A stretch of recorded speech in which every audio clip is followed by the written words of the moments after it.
கர்த்தருக்கு சூத்திரம்.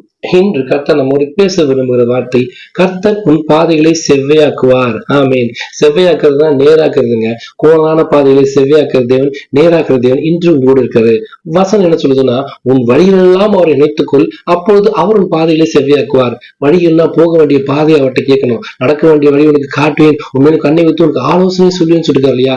எந்த காரியம் செஞ்சாலும் சரி, எங்க போனாலும் சரி, வேலைக்கு போனாலும் சரி, ஜெபிக்க சர்ச்சைக்கு போனாலும் சரி, வெளியே எந்த காரியம் செஞ்சாலும் சரி, எல்லாவற்றையும் கர்த்தருக்கு முன்னுரிமை கொடுக்கணும். என் நாமத்தை பிரஸ்தாபப்படுத்தி எந்த ஸ்தானத்தில் இறங்கி வந்து ஆசிரியர் சொல்லிருக்காரு இல்லையா? கர்த்தர் நாமத்தை பிரஸ்தாபப்படுத்த எல்லா காரியங்களும் ஜெபத்தோடு ஆரம்பிக்கணுங்க. சங்கீதக்காரன் தாவீது சொல்றாரு, கர்த்தரை எப்போதும் எனக்கு முன்பாக வைத்திருக்கிறேன், அவர் என் வலது பாடு அசைக்கப்படுவதில்லை. வேலைக்கு போறீங்களா, ஸ்கூலுக்கு போறீங்களா, எந்த காரியம் போனாலும், தொழிலுக்கு போனாலும் சரி, ஊழியத்துக்கு போனாலும் சரி, வாகனத்துல ரத்த தெளிங்க. வெளியே வரும்போது ஏசப்பா கர்த்தாவே இந்த வாகனத்துல ரத்த தெளிக்க சொல்லி ஜெபம் மட்டும் செய்யுங்க.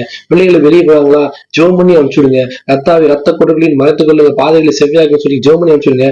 கர்த்தருக்கு பாதைகளை செவ்வியாக்குவாரு. கரடுமுடான பாதைகளை செவ்வியாக்குவாரு, நேராக்குவாரு. பள்ளங்கள் எல்லாம் நிரப்பப்படும். கரடுமுடான பாதைகளை செவ்வியாக்கி உன் பாதம் கழி நிராபடிக்கு உன்னை கலங்கி ஏந்தி கொண்டு போக முடியாத தூதரை கால் வைப்பாருங்க.